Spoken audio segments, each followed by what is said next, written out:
सबसे पहले इस वीडियो को लाइक करें और मजीद वीडियोस के लिए हमारा YouTube चैनल सब्सक्राइब करें और बेल आइकन पर क्लिक करें।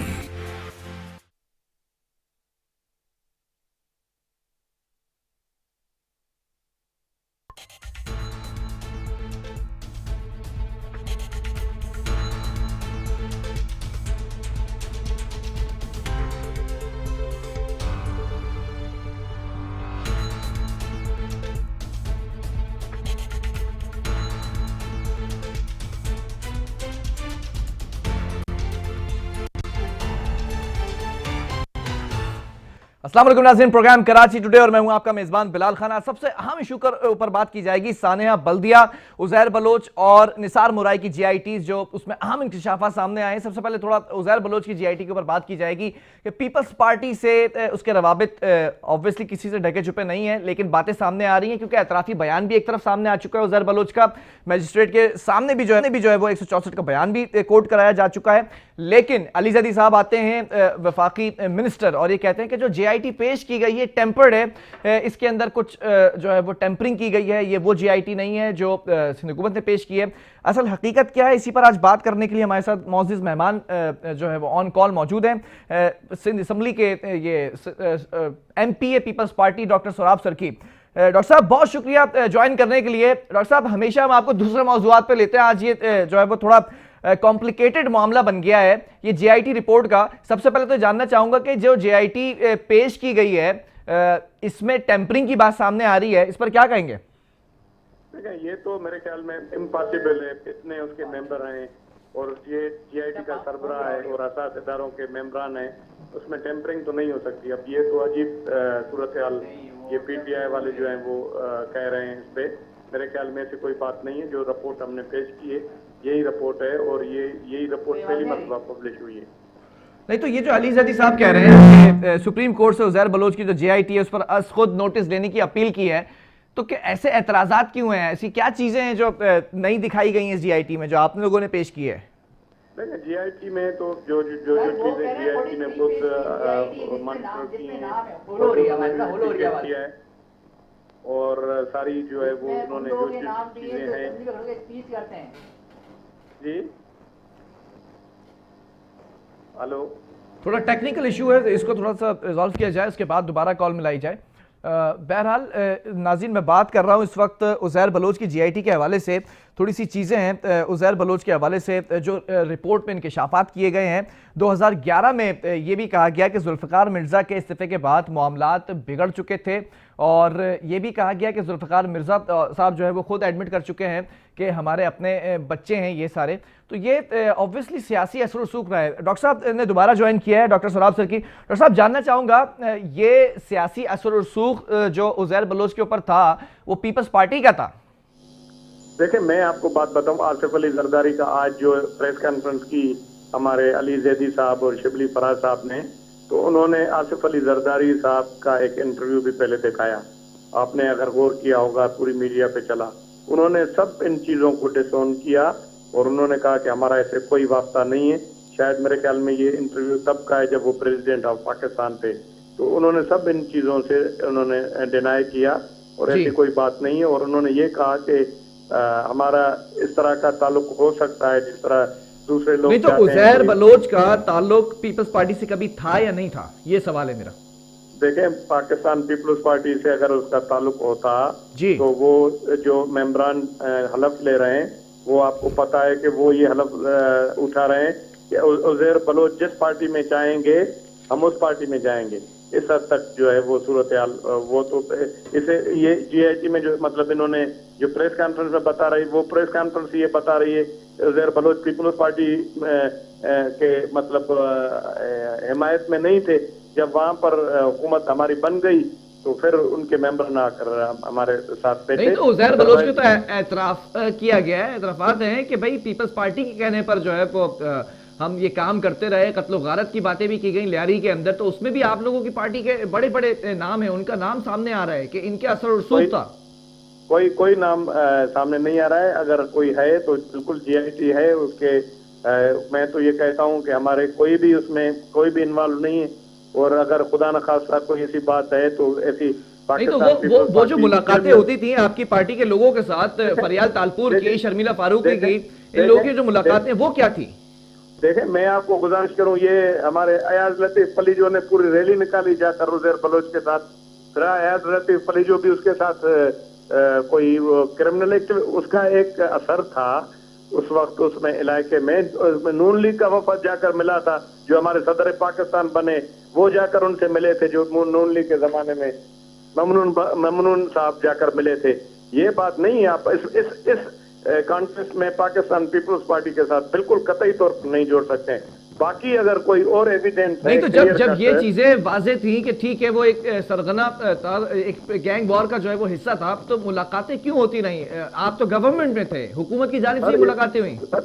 ये सब जितने भी लोग थे, जब हिमायत की जरूरत थी, सब गए उनके अपना ये पीटीआई वाले उनके पास गए।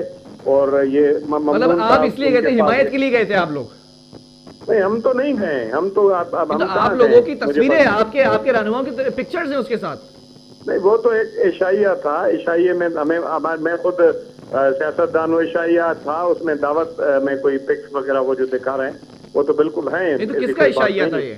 बाकी ये है कि उसमें ये कोई आप नहीं कह सकते हैं कि वो कोई हमारा उनसे कोई ताल्लुक था। अब एक तो चलो, ये तो हम तो हमारे सदर आसिफ अली जरदारी जब वहां पर थे, उन्होंने उसी वक्त जब हामिद मीर का जो प्रोग्राम देखा उन्होंने तो डिनाई किया। अगर ऐसी बात होती तो वो ऑन करते। और अब ये पहले ये कहा जाता था कि ये जो है अमन कमेटी, ये पीपल्स अमन कमेटी। डॉक्टर साहब मुझे एक सवाल का जवाब दें, मैं थोड़ा सा इसको सॉर्ट आउट करना चाह रहा हूँ, थोड़ा सा मामला कॉम्प्लिकेटेड हो गया। पीपल्स पार्टी उजैर बलोच को क्या पहले से जानती थी? उजैर बलोच को पाकिस्तान पीपल्स पार्टी के आप नहीं जानते थे? नहीं, ये तमाम चीजें जानती थी कि ये इन तमाम एक्टिविटीज में मुलव्विस है? नहीं, ये मेरे ख्याल में ये तो पाकिस्तान पीपल्स पार्टी को अगर ये पता होता कि ये इन चीजों में इन्वॉल्व हैं तो वो पाकिस्तान पीपल्स पार्टी का उनसे कोई ताल्लुक भी नहीं है। चले, इस तरह की एक्टिविटीज में मुलव्विस नहीं था तो फिर बहुत अच्छा आदमी था, इस हैसियत से जानती थी भी उस पार्टी? नहीं, ये तो बिल्कुल अच्छा आदमी नहीं था, ये तो हर कोई जानता है। चलें, ठीक है, मुझे अपना जवाब मिल गया। मैं एक शॉट चला देता हूँ, नाज़रीन वो भी देखें। सर आपको भी आवाज आ जाएगी शॉट की, जरा चलाएं फरहान। पहले तो मैं ये आपको दिखाना चाह रही हूँ, ये पीस अवार्ड है 2012 को जो सरदार उजैर को मिला गया। पीस अवार्ड तो कोई भी किसी को दे सकता है। नहीं, तो गवर्नमेंट ऑफ सिंध ने दिया है ना, ये देखें आप, ये गवर्नमेंट ऑफ सिंध ने दिया है। और ये जनाब जी, अच्छा ये जरा दिखाएं भाई। अच्छा, और ये हुकूमत सिंध ने, एक सेकंड, ये हुकूमत सिंध ने पीस अवार्ड दिया है फॉर सरदार उजैर जान। हुकूमत सिंध ने जी डॉक्टर साहब, ये 2000 जो है वो 12 में पीस अवार्ड दिया है उजैर बलोच को सिंध हुकूमत ने, क्या कहेंगे इस पे? नहीं, मुझे इसका मालूम नहीं। आप ये मैं इस पे कोई तबसरा नहीं कर सकता हूँ। हकीकत ये है कि मुझे इस तरह की कोई इन्फॉर्मेशन नहीं है कि सर आपके लोग मुलाकात कर रहे हैं, पिक्चर्स हैं, पीस अवार्ड दे दिया है और फिर कह रहे हैं कि उजैर बलोच से जो है वो वाकफियत नहीं थी। ये थोड़ा सा क्लियर करें सर। सर मैं तो आपको क्लियर कर रहा हूँ, जब जरदारी साहब हमारे पूरे पार्टी के लीडर थे, जब बिलावल भुट्टो साहब ने टेक ओवर नहीं किया था, प्रेसिडेंट ऑफ पाकिस्तान थे, अगर उजैर बलोच से कोई ताल्लुक होता तो हामिद मीर का एक प्रोग्राम था जियो में, इन्होंने खुद आज वो चलाया है प्रोग्राम, और भी कोई चीज नहीं चलाई है, उन्होंने तो डिसऑन किया। और ये कहा जाता था, आपको पता है उस जमाने में, कि ये एक जैली तंजीम है पाकिस्तान पीपल्स पार्टी की, हालांकि कोई जैली तंजीम नहीं है। हमारी जैली तंजीम है, आपको पता है कि पीपल्स यूथ है, डॉक्टर्स फोरम है, इंजीनियर फोरम है, लेबर बैरो है, बाकायदे उसके अहदेदार हैं। बाकी ये है कि शुरू से पाकिस्तान पीपल्स पार्टी के साथ इसको कनेक्ट करने की कोशिश की गई। बाकी अच्छा, आप ही की जब हुकूमत थी वफाक के अंदर, और जो वजीर दाखिला थे मिर्जा साहब, उनका जो सूबाई वजीर दाखिला थे, उनका भी शॉट हमारे पास मौजूद है। वो तो बेटा कह रहे थे। अब जुल्फकार मिर्जा से तो अब उस पे तो खुद आप अंदाजा लगाएं, वो तो आसिफ अली जरदारी के लिए क्या कह रहे हैं, पाकिस्तान पीपल्स पार्टी के लिए क्या कह रहे हैं। उस वक्त आपके साथ थे, उस वक्त आपकी पार्टी में थे सर, ये भी कोट कर लें, आपके साथ खड़े थे। अच्छा, मैं भी आपको ये भी बता दूं, इसी वजह से ही तो आसिफ अली जरदारी और मिर्जा साहब के जो है ना, ये इस तरह की बातें कर रहे थे जिससे गवर्नमेंट बदनाम हो रही थी, पीपल्स पार्टी बदनाम हुई थी। अच्छा, 5 साल तक वो वजीर दाखिला रहे और उस वक्त तक सपोर्ट करते रहे, उजैर बलोच को अपना बेटा कहते रहे, उस वक्त नजर नहीं आया जरदारी साहब को? सर बिल्कुल उस वक्त नजर आया, और आसिफ अली जरदारी साहब ने बिल्कुल। तो मतलब जिस दिन स्टेटमेंट दिया कि बेटा है हमारा पीपल्स पार्टी का, तो उसी दिन एक्शन क्यों नहीं ले लिया गया? 5 साल का अरसा क्यों गुजारा वजीर दाखिला बनके? 5 साल उन्होंने कहाँ गुजारे? उन्होंने तो जब तो होम मिनिस्टर बने 3 साल तो गुजारे ना, वजीर दाखिला तो रहे ना। मैं स्टेटमेंट की बात कर रहा हूँ। स्टेटमेंट तो वो तो आपको पता है किस किस के खिलाफ क्या क्या स्टेटमेंट देते रहते हैं। आप अगर उनकी जुल्फकार मिर्जा के स्टेटमेंट पर किसी को अगर कोई सजा देना चाहते हैं तो आपकी मर्जी, बाकी जुल्फकार मिर्जा के स्टेटमेंट की कोई हैसियत नहीं है। वो तो जज्बात में पता नहीं क्या क्या बोलते रहते हैं, उस पर कोई मैं कमेंट नहीं करूंगा। बाकी मैं आपको ये क्लियर कट बता दूं, पाकिस्तान पीपल्स पार्टी कभी भी क्रिमिनल एक्टिविटीज में इन्वॉल्व नहीं रही है।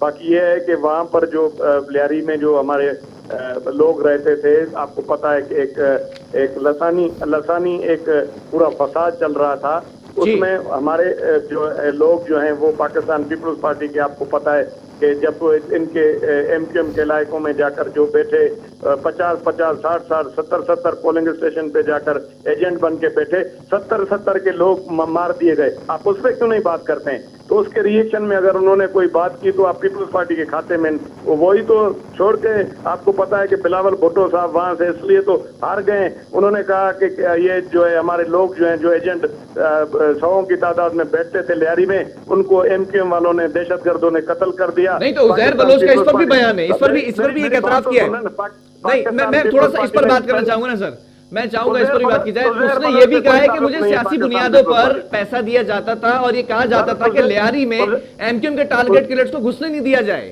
सर उजैर बलोच से पाकिस्तान पीपल्स पार्टी का कोई ताल्लुक नहीं था। अब मैंने आपको बता दिया कि हमारे जितने एजेंट वहां पर बैठते थे एमक्यूएम के मुकाबले में, हजारों की तादाद में हमारे पाकिस्तान पीपल्स पार्टी के मतलब सर इतने टीवी इंटरव्यूज दिए, इतने एतराफी बयान दिए, मीडिया पर आकर बात की गई, बहुत से सहाफियों ने सवाल किया, उसमें कहीं पर आसिफ जरदारी को कभी ऐसा होता था कि बहुत ही अच्छा बताया जा रहा है, कहीं पर नाराजगी का इजहार किया जा रहा है, तो कोई ताल्लुक नहीं, कोई उसकी क्रेडिबिलिटी नहीं है उन इंटरव्यूज की, उस एतराफी बयानात की? बिल्कुल नहीं है कोई भी। मैं आपको बिल्कुल कैटेगोरिकली कह रहा हूँ कि पाकिस्तान पीपल्स पार्टी का कोई भी उजैर बलोच के साथ कोई भी ताल्लुक न था। चले सर, मान लिया आपके बयान को कि अभी आप कह रहे हैं कि जो है वो कोई ताल्लुक नहीं था। मैं जो हालात है, अब मैं तो खुद, आपको पता है कि मेरी उस वक्त तो कोई ऐसी पोजीशन भी नहीं थी। मैं शायद नहीं, अभी आप पीपल्स पार्टी को रिप्रेजेंट कर रहे हैं। मैं पार्टी के ऊपर बात कर रहा हूँ, फर्द बात नहीं कर रहा। मैं ये कह रहा हूँ जब वो एतराफी बयानात थे तो उस वक्त पीपल्स पार्टी ने कंडेम क्यों नहीं किया? उस वक्त ये क्यों नहीं कहा कि उजैर बलोच से हमारे ताल्लुकात नहीं है, जो भी इंटरव्यू देते हम नहीं मानते? बिल्कुल पाकिस्तान पीपल्स पार्टी ने कंडेम किया है, आप सारा रिकॉर्ड उठाकर देखें, उन्होंने कहा है। और जब जुल्फकार मिर्जा ने ये बात की है तो फिर दूसरे हमारे ये बयान तो अभी हो रहे हैं। जब बात हुई है कायम अली शाह से तो उन्होंने लातालुकी का इजहार किया है, सबने इवन अदी फरयाल डालपुर ने लातालुकी का इजहार किया है। अब दावत बड़े बड़े जो लोग होते हैं वो मैंने आपको बताया कि वो सब ये अयाज लतीफ अली जो उसके पास गया, हमारा जो प्रेसिडेंट ऑफ पाकिस्तान बना ममनून साहब गए, पीटीआई का डेलीगेशन गया, उस वक्त वहां पर बैठा हुआ था, सब वो चल रहा था, तो वो सपोर्ट के लिए सब गए। तो हमारे वहां पर हमारे जो नुमाइंदे वहां पर जो थे, जो बार बार टीवी पे दिखा रहे हैं, हलफ ले रहे हैं, तो वो भी गए होंगे, उन्होंने मदद ली। डॉक्टर साहब मुझे एक बात बताएं, पुलिस का जो आपका महकमा है ये किसके अंडर आता है? ये चीफ मिनिस्टर के अंडर आता है। ठीक है, तो ट्रांसफर पोस्टिंग भी इनकी फिर यही देखते हैं? बाज़ औक़ात कभी कभार आईजी चीफ मिनिस्टर भी नहीं मानता है। ठीक है, वेरी गुड। अब उजैर बलोची एतराफ कर रहे हैं कि 7 SHOs के ट्रांसफर मैंने खुद कराए अपने दौर में। सर तो ये क्या कैसे करा लिए ट्रांसफर? क्या इनके उजैर बलोच के मातहत आता था इदारा? अब उजैर बलोच अब जो है आपकी नजर में अब सरदार भी है, सादिक भी है, अमीन भी है। नहीं, मैं तो प्रोग्राम कर रहा हूँ, मैंने दोनों सवाल किए आपसे।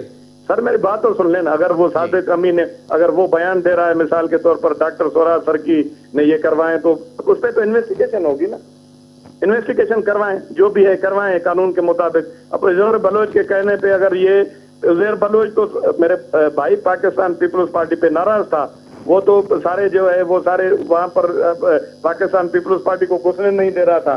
वो आपको पता है कि पाकिस्तान पीपल्स पार्टी के खिलाफ उसने इतनी बड़ी कैंपेन चलाई। नहीं, जब जेआईटी रिपोर्ट तैयार की गई है, बनाई गई है, एतराफी बयान है, तो उसकी कोई क्रेडिबिलिटी नहीं है क्या? मलक मोहम्मद खान एक हमारा बहुत बड़ा जियाला था, उसको किसने कत्ल करवाया? हमारे पाकिस्तान पीपल्स पार्टी के कितने जियाले किसने कत्ल करवाए? वो मैं एमक्यूएम को बात नहीं कर रहा हूँ, ये मैं अमन कमेटी और ये उजैर बलोच की बात कर रहा हूँ। किसने कत्ल करवाए? उजैर बलोच वालों ने करवाए। उजैर बलोच ने कत्ल करवाया इन सबका?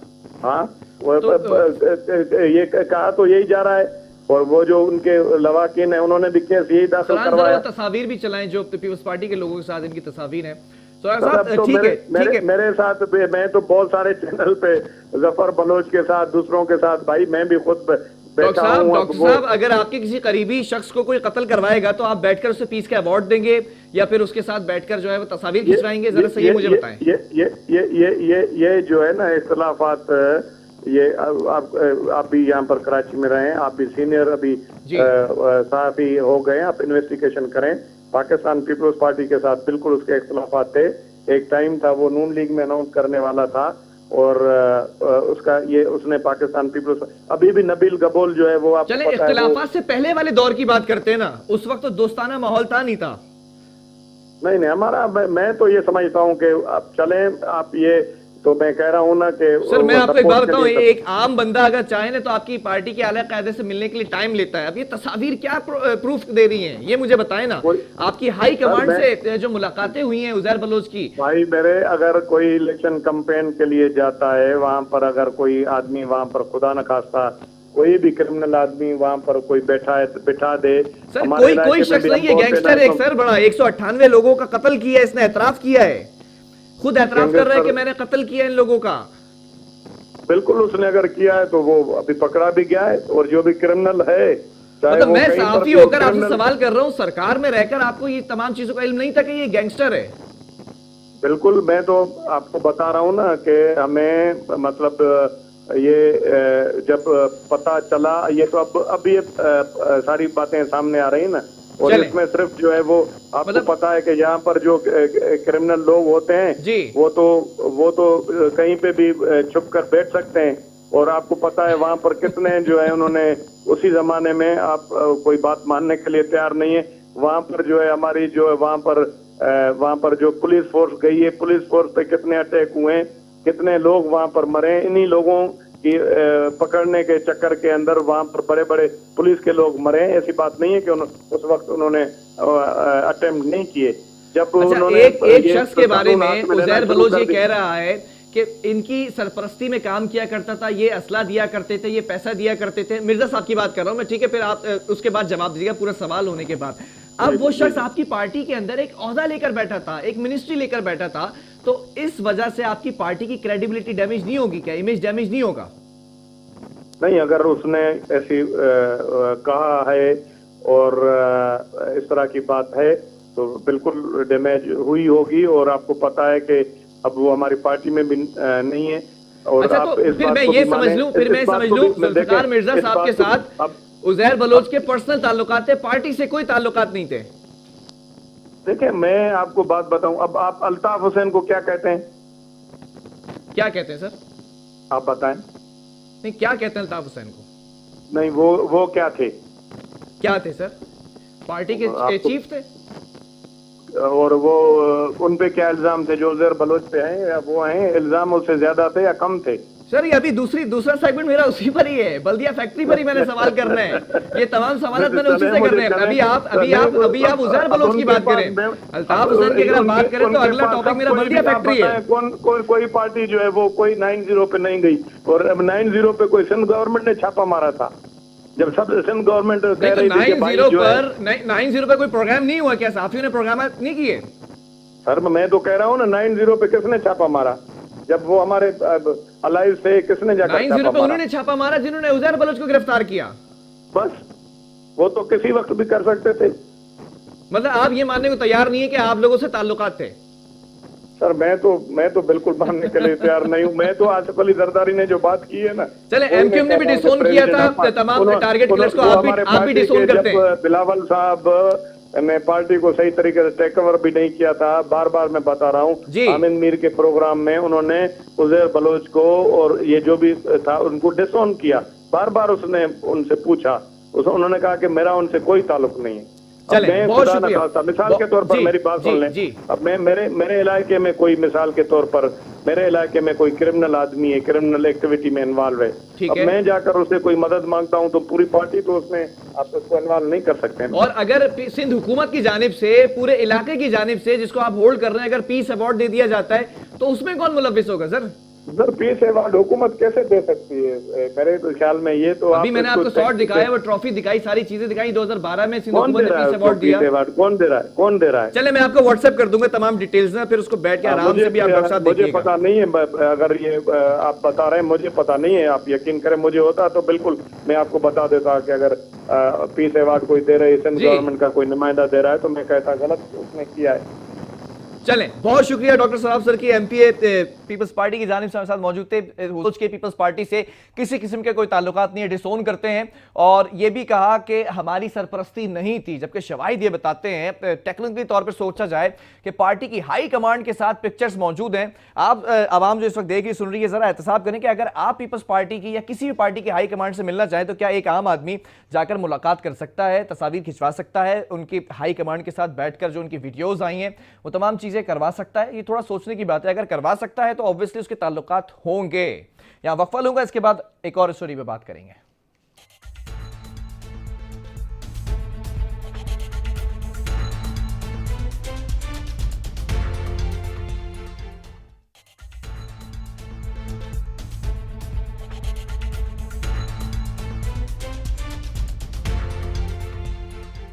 वेलकम बैक नाज़रीन। कुछ बात कर लेते हैं कि इलेक्ट्रिक के हवाले से बड़ा परेशान किया हुआ है इसने आवाम को, और कराची की आवाम इस वक्त अंधेरे में बैठी हुई है। और मैं खुद भी इस बात का जो है वो एतराफ़ करूंगा, विक्टिम हूं मैं। कहीं पर 12-12 घंटे की लोड शेडिंग है, कहीं पर जो है अगर लोड शेडिंग ख़त्म कर देते हैं तो इनकी हाई टेंशन वायर वो उधर मसले हो जाते हैं, तो फिर वोल्टेज का मसला होता है, दीगर मसाइल हैं, तमाम चीज़ें सामने हैं। इसका एहतसाब करने के लिए कौन सी हुकूमत इस वक्त सामने खड़ी है? तो बात कर लेते हैं तहरीक इंसाफ के हवाले से, जो वफाक में बैठी हुई है, वफाक में बैठकर हुकूमत कर रही है। लेकिन मज़ेदार बात यह है कि सिंध हुकूमत के अंदर जो सिंध असम्बली के अंदर जो लोग बैठे हुए हैं, पीपल्स पीटीआई के जो अपोजिशन में बैठे हुए हैं, वो प्रेस कॉन्फ्रेंस करते हैं और प्रेस कॉन्फ्रेंस करके ये बात जाहिर करते हैं, वाजे करते हैं कि हम के इलेक्ट्रिक के खिलाफ सुप्रीम कोर्ट में जाएंगे, हम इसके खिलाफ जो है वो एक्शन लेंगे, हम इस के इलेक्ट्रिक को अब यहाँ पर चलने नहीं देंगे, हम इसका ऑल्टरनेट लाने की कोशिश करते हैं। तो आवाम ये सवाल कर रही है कि जब आप हुकूमत में बैठे हुए हैं तो आप इंक्वायरी करें, आप एहतसाब करें, इसका आपका प्रोटेस्ट क्या वाजे करता है? आज का टॉपिक यही है, तहरीक इंसाफ का कराची में लोड शेडिंग के खिलाफ के इलेक्ट्रिक हेड ऑफिस के सामने धरना तो समझ में आता है कि वो हुकूमत में जो लोग नहीं हैं वो देते तो समझ में आती बात, लेकिन जो लोग हुकूमत में बैठे हुए हैं वो भी के इलेक्ट्रिक के अगेंस्ट धरना दे रहे हैं। और कल के प्रोग्राम में भी ये बात हुई थी, इसके हवाले से तो ये कहा गया था कि एक मुआहिदा हुआ हुआ है, उस मुआहिदे के तहत हम कुछ कर नहीं सकते, तो आप मुआहिदे को पब्लिश कर दीजिए कि मुआहिदा जिन हुकूमतों ने करवाया, जिन लोगों ने करवाया, तो वो मुआहिदा क्या था बेसिकली। अब ये तमाम जवाबात, तमाम सवालात एक कॉम्प्लिकेशन हो गई है, कॉम्प्लिकेटेड जो है वो सिचुएशन के अंदर आ चुके हैं। इस वक्त मुझे ज्वाइन कर चुके हैं पीटीआई की जानिब से एमपीए शहजाद कुरैशी साहब। शहजाद साहब बहुत शुक्रिया इस मौजू के लिए, आपने मुझे वक्त दिया। शहजाद साहब जानना चाहूंगा तहरीक इंसाफ की अगली स्ट्रेटेजी क्या है कि इलेक्ट्रिक के खिलाफ? देखिए, आपने मुझे टाइम दिया, आपका शुक्रिया। के इलेक्ट्रिक के खिलाफ हमारी, देखिए हमें कोई के इलेक्ट्रिक से कोई पर्सनल प्रॉब्लम नहीं है। हमारा बहुत सिंपल सा ये है कि कराची वालों की जो जिंदगी अजीरन की हुई है, और जिस हिसाब से आपने देखा है लोड शेडिंग और जो बारिशों में हाल हुआ है, उससे पहले जो हाल हुआ है 8-8, 10-10 घंटे, तो हम कराची के वोट से मुंतखब हुए हैं, हम कराची के नुमाइंदे हैं। अब हमारी भी बस हो चुकी है, 1.5 से 2 साल हमने इसी तरह वेट किया, इनको समझाते रहे, हम नेपरा गए, हर जगह गए, लेकिन कई ने अपनी जो माजरत के साथ I am using bad word के हरकतें दुरुस्त नहीं की।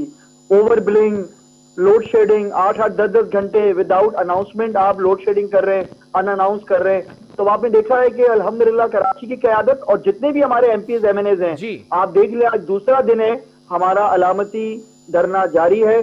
और ये इस बात का सबूत है कि कराची के मसाइल हल करने के लिए एमपीएस, एमएनएस, पीटीआई के इस वक्त सड़कों पे हैं। और ये हमारा मुतालबा है फेडरल गवर्नमेंट से भी, जो कि हमारी गवर्नमेंट है, हमारा इससे मुतालबा है कि केई के खिलाफ सख्त से सख्त कार्रवाई की जाए और यहाँ पर एक कंपनी नहीं 2 कंपनीज को अथॉरिटी दी जाए कि जो यहाँ पर बिजली की तकसीमकार या तकसीम करने में यहाँ लोगों को मतलब प्रोवाइड कर सके इलेक्ट्रिसिटी। शहजाद साहब, नहीं ये बात तो मैं एडमिट करूंगा कि धरना स्ट्रेटेजी आप लोगों की बड़ी पक्की होती है, पिछली हुकूमत भी गिरा दी थी, लेकिन सवाल यहाँ पर ये पैदा होता है कि के इलेक्ट्रिक किसके मातहत है, सिंध हुकूमत के या फेडरल गवर्नमेंट के? जरा ये जानना चाहूंगा। देखिए प्लीज आप लोग इस चीज को समझें, ये प्राइवेट इदारा है, मातहत देखिए इदारे मातहत हैं फेडरल के, ठीक है, लेकिन फेडरल के कोई मिनिस्टर यहाँ बैठ के इसको रन नहीं कर रहे। प्लीज ट्राई टू अंडरस्टैंड, अब फेडरल की रेगुलेटरीज फेडरल को देखना चाहिए। नो डाउट चीज फेडरल के अंडर है, फेडरल में आप लोग बैठे हुए, तो फेडरल को तो फौरी तौर पर टेकअप करना चाहिए, धरने की तो नौबत ही नहीं आनी चाहिए। देखिए सबसे बड़ी चीज ये है कि वो एक प्राइवेट इदारा भी है। प्लीज ट्राई टू अंडरस्टैंड, हम जाके शब खून खुदा ना ख्वास्ता किसी पे नहीं मार सकते। हम इसको जमहूरी तरीके से प्रॉब्लम हमें सॉल्व करनी है ताकि कराची वालों को कोई नई मुसीबत भी ना खड़ी हो। हम ये समझते हैं कि हमने फेडरल गवर्नमेंट से, देखें अगर हमारे दिल में चोर होता या हमारे दिल में कुछ होता तो आज हम फेडरल के तहत जो इदारा काम कर रहा है उसके खिलाफ बाहर उसके गेट पे, मेन गेट के बाहर नहीं बैठे होते। हम तो फेडरल मिनिस्टर से भी उमर अयूब से भी कह चुके हैं कि खुदारा इनको लगाम दें, लेकिन वो भी सिस्टम से और नब्ज़ ज़ब्त के साथ ही इनके साथ हैंडल करेंगे। उमर अयूब साहब का जवाब क्या आया, क्या कह रहे हैं वो, कब तक इसके ऊपर एक्शन ले लिया जाएगा? देखिए जो इल्जामात जो केई बहाने कर रही थी कराची की आवाम को, जो बिजली प्रोवाइड नहीं की, और ये जो भी बहाने कर रही थी, ये बात तो तय हो गई है कि फेडरल गवर्नमेंट एक्स्ट्रा बिजली भी दे रही है, इनको फ्यूल में भी एडजस्टमेंट में इनको रिलीफ मिला है, सब कुछ मिला है। उसके बावजूद अगर इनकी हठधर्मी है तो फिर हमारी फेडरल गवर्नमेंट से अपील है कि इनके खिलाफ सख्त से सख्त कार्रवाई की जाए। मेरी नॉलेज के मुताबिक के इलेक्ट्रिक के पास ये जो कह रहे हैं कि फर्नेस ऑयल मौजूद नहीं है, पोर्ट कासिम पे जाके देखें दोनों पावर प्लांट बंद पड़े हुए हैं। क्यों बंद पड़े हुए हैं? फर्नेस ऑयल भी मौजूद है, जितनी सुई गैस से इनको 195 MMCFD गैस दी जा रही है वो भी इनके लिए काफी है। तो अगर ये तमाम चीजें सामने आ रही है फेडरल गवर्नमेंट के, तो ये कैसा मुआहिदा है? इसके अंदर क्या बात डिसाइड नहीं की गई थी कि आप इतनी लोड शेडिंग नहीं करेंगे? ये मुआहिदा 2023 तक का है, ये आपको भी पता है, और किन की हुकूमतों में हुआ, किन माजरत के साथ ये हमें पुराना सामान हमारे सर पे लादा गया है। लेकिन बिलाल आप बेफिक्र रहें, हम इंशाल्लाह केई के मामला दुरुस्त करके रहेंगे और कराची को रिलीफ मिलेगा। और ये मैं आपको अमली बता रहा हूँ, इम्प्लीमेंटेशन होगी, क्योंकि अब हम भी थक चुके हैं, कराची की आवाम वाकई बहुत तकलीफ में। नहीं, एक अच्छा स्टेप है जो आप लोगों ने उठाया, फेडरल गवर्नमेंट के नुमाइंदे और फिर सिंध हुकूमत में ऑपोजिशन में बैठे हुए, सिंध असेंबली में जो बैठे हुए ऑपोजिशन के नुमाइंदे हैं वो आए सड़कों पर, इसको तो मैं अप्रिशिएट करता हूं। लेकिन एक सवाल आवाम ये आप लोगों से कर रही है कि ठीक है फेडरल के अंदर अगर ये बैठे हुए हैं, इसके मातहत इदारा आता है, तो ये कैसा मुआहिदा है? मुआहिदे की अगर शिक पूरी नहीं की जा रही तो इसके ऊपर कोई लगाम तो डाली जाएगी ना? आप बिल्कुल सही कह रहे हैं, जब ये अपने मुआहिदों को पूरा नहीं करेंगे, लोड शेडिंग अनअनाउंस करते रहेंगे, लोगों को सही वो क्या कहना चाहिए, बिजली सही तरह प्रोवाइड नहीं करेंगे, तो इनके मुआहिदे पे नजरसानी होनी चाहिए। हमारा भी ये मुतालबा है। आपने लास्ट प्रेस कॉन्फ्रेंस भी देखी थी, उसमें भी हमारे फिरदौस शमीम नकवी, हमारे अपोजिशन लीडर खुर्रम शेरजवान, सबने एक ही बात की कि अब वो वक्त आ गया है कि इनके साथ री एग्रीमेंट हो या इनके साथ बैठ के मुआहिदे को वापस से उस पर नजरसानी की जाए, क्योंकि अब कराची की आवाम ये अब और नहीं झेल सकते। अच्छा, क्या समझते हैं शहजाद साहब, क्या समझते हैं आप सिंध असेंबली में बैठे हुए हैं, कि फेडरल गवर्नमेंट थोड़ा सा सुस्ती कर रही है एक्शन लेने में, या जो आप लोगों को अपील करना पड़ी है, बार बार धरना देने की नौबत आ गई? अगर फेडरल गवर्नमेंट इतनी ही सीरियस होती तो डायरेक्ट इसके ऊपर जो है वो एक्शन लिया जाता। देखिए मैं आपको एक चीज बताऊं, ये जमहूरी गवर्नमेंट है, ठीक है, और ये जमहूरियत है। इस जमहूरियत के अंदर हम खुदा ना ख्वास्ता पटवारी नहीं है, ना ही हम तो जमहूरियत में जब तक प्रोटेस्ट नहीं किया जाएगा, जब तक मसला हल नहीं होगा, ना ये जाले हैं हम के हुकूमत की हर बात पे हाँ मिलाएंगे। हम तो अपनी फेडरल गवर्नमेंट से अपील कर रहे हैं, हम उनसे रिक्वेस्ट कर रहे हैं कि खुदारा कराची के अंदर जो दो अहम मसले हैं, एक बिजली का है, एक बिजली का है और एक पानी का है जी। और हम पानी पे तो फेडरल पूरी तरह तैयार है, लेकिन सिंध गवर्नमेंट उस पर कोई अमल करने को तैयार नहीं है, क्योंकि उनको पता है कि सारा क्रेडिट पीटीआई या फेडरल गवर्नमेंट को चला जाएगा। लेकिन इंशाल्लाह देखिएगा कि केई के बाद हमारा नेक्स्ट स्टेप पानी वाले मामले में भी सियासत हो रही है, K4 वाले मंसूबे पे। देखिए सियासत भी हो गई, शेल्फ भी हो गया, करोड़ों रुपए जाया भी हो गए, अरबों रुपए जाया भी हो गए, और फेडरल ने तो अपने पैसे दे दिए थे। ये तो इनकी बदनीयती है कि ये कराची से मुखलिस ही नहीं है, ये कराची को वो अहमियत देते ही नहीं है। आप मुझे एक बात बता देना, अभी बजट पेश हुआ है, कोई एक मेगा प्रोजेक्ट बता दें, कोई एक कराची वालों के लिए कोई रिलीफ बता दें। ये 2 ओवरहेड ब्रिजेस और 2 अंडर बाईपास बना के कहते हैं कि उन्होंने कराची का हक अदा कर दिया, ना ही नौकरियां देते हैं, ना कराची वालों को मतलब ये तो हमें सिंध गवर्नमेंट से तो कोई उम्मीद है ही नहीं है। सिंध बजट पे कराची तरक्याती मंसूबों मैंने प्रोग्राम किया था, उस पर एक और सवाल भी मैंने किया था कि पीटीआई ने भी कुछ अनाउंस किया था कराची पैकेज के हवाले से, तो वो पैकेज भी थोड़ा सा सुस्ती का शिकार हो नहीं नहीं नहीं नहीं, कराची पैकेज में आप चेक कर लें, मेयर कराची से उनको भी दिए, हर एमएनए को 15-15 करोड़ रुपए पहले आए, अभी फिर 15 करोड़ रुपए आएंगे इंशाल्लाह, उसके बाद फिर 10 करोड़। आप देखिएगा इंशाल्लाह कि एमएनए एमपीएस इंशाल्लाह कराची में जो काम कर रहे हैं, मेरे हल्के में आए, मैं आपको इंशाल्लाह बताता हूं कि हमने करोड़ों रुपए वहां खर्च किए हैं। और वो सिर्फ मैं थैंक यू अदा करता हूं इमरान खान साहब का, प्राइम मिनिस्टर का, उनके स्पेशल फंड से हमें फंड्स मिले, और अल्हम्दुलिल्लाह सारे एमपीएस ऑन ग्राउंड हैं और एमएनए ऑन ग्राउंड है। क्या बात है सर। तो मैं थोड़ा सा एक और सवाल यहाँ पर कर दूं कि ये कराची के अवाम जो बिजली का एक मसला है, उस पर आपको कब थैंक यू बोलेगी, कब शुक्रिया अदा करेगी, कब तक एक्शन हो जाएगा, धरना कब तक चलेगा? देखिए ये कराची ने हमें वोट दिया है, कराची ने हमें मुंतखब किया है, और कराची का हम पे कर्ज है। इंशाल्लाह कराची के सारे मसले हल करेंगे। अभी आप देखिएगा कि ये ग्रीन लाइन भी किस तरह से कंप्लीट होती है, इंशाल्लाह इसे हम कंप्लीट करेंगे। ठीक है, ये मैं आपको बता दूं, सिंध गवर्नमेंट से कोई ना हमें उम्मीद है, ना हमें इनसे कोई बेहतरी की उम्मीद है, ना ये कुछ करेंगे। कराची के आवाम के लिए सिर्फ पीटीआई काम करेगी, क्योंकि हम फेडरल गवर्नमेंट अब लगाम डालने जा रही है के इलेक्ट्रिक को। इंशाल्लाह आपको बहुत जल्द खुशखबरी मिलेगी, और हम नहीं चाहते कि कोई भी इदारा इस शहर के लोगों का इस्तेसाल करे या उनके हक पे शब खून मारे। हम कराची, मैं आपको सियासी बयान नहीं दे रहा, मैं आपको बताना चाह रहा हूं कि अब वही इदारा यहाँ पर बेहतर तौर पे काम कर सकेगा जो कराची की आवाम की फलाह बहबूद के लिए काम करेगा, ना कि कराची की आवाम का खून चूसेगा और कराची के आवाम को रिलीफ नहीं देगा। बहुत शुक्रिया शहजाद कुरैशी साहब, इस लाइन पे मौजूद थे। एमपी पीटीआई की जानिब से ये कहा गया है कि ऑब्वियसली इंतजार करें, हम एक्शन ले रहे हैं, लेकिन सवाल यहां पर ये पैदा होता है जो मैंने पूछा भी कि फेडरल में आपकी हुकूमत है, फेडरल के मातहत ये इदारा आता है के इलेक्ट्रिक, तब ये कहा जाता है कि प्राइवेट इदारा है, इसके साथ मुआहिदा हुआ है।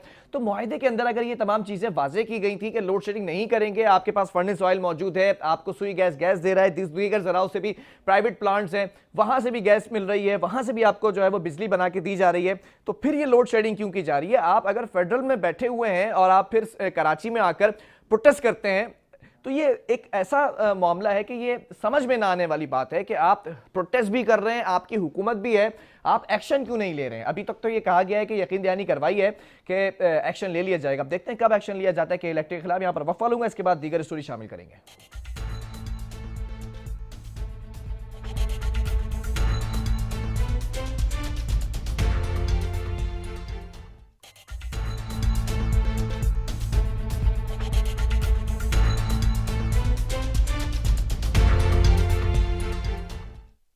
वेलकम बैक नाज़रीन। कोरोना वायरस के शिकार जो लोग हैं वो ऑब्वियसली केसेस जिस तरह से बढ़ रहे थे, लेकिन अब उसमें एक थोड़ी कमी आ गई है।